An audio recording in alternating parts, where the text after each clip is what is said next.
আসসালামু আলাইকুম বন্ধুরা, সবাই কেমন আছেন? আমিও আল্লাহর রহমতে খুব ভালো আছি। আমি এই মুহূর্তে ঘুরতে আসছি গুদামঘাটে। আর গুদামঘাটের অবস্থানটি হচ্ছে বুড়িগঙ্গা নদীর ঠিক পাশ ঘেঁষে। কিশোর বয়স, যে বয়সটা হচ্ছে উৎসাহ উদ্দীপনা ভরা একটি বয়স। এই কিশোর বয়সে একসময় বুড়িগঙ্গা নদীতে আমরাও সব বন্ধুরা এসে এরকম ঝাপাঝাপি গোসল করেছিলাম।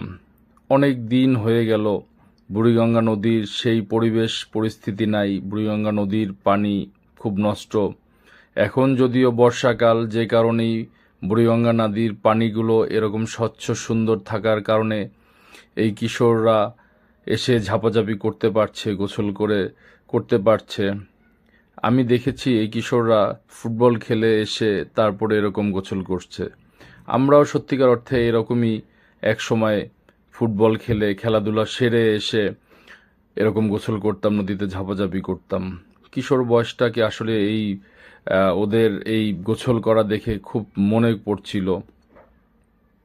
প্রতিটা মানুষেরই প্রতিটা বয়সকেই খুব সুন্দর করে এনজয় করা উচিত, কারণ একটা বয়স একটা সময় থেকে আর একটা সময় পিছনে যাওয়া যায় না। যেরকম ছোটবেলায় কখনো আমরা চাইলেও যেতে পারবো না, কিশোর বয়সে যখন যেতে চাইলেও কখনো যেতে পারবো না।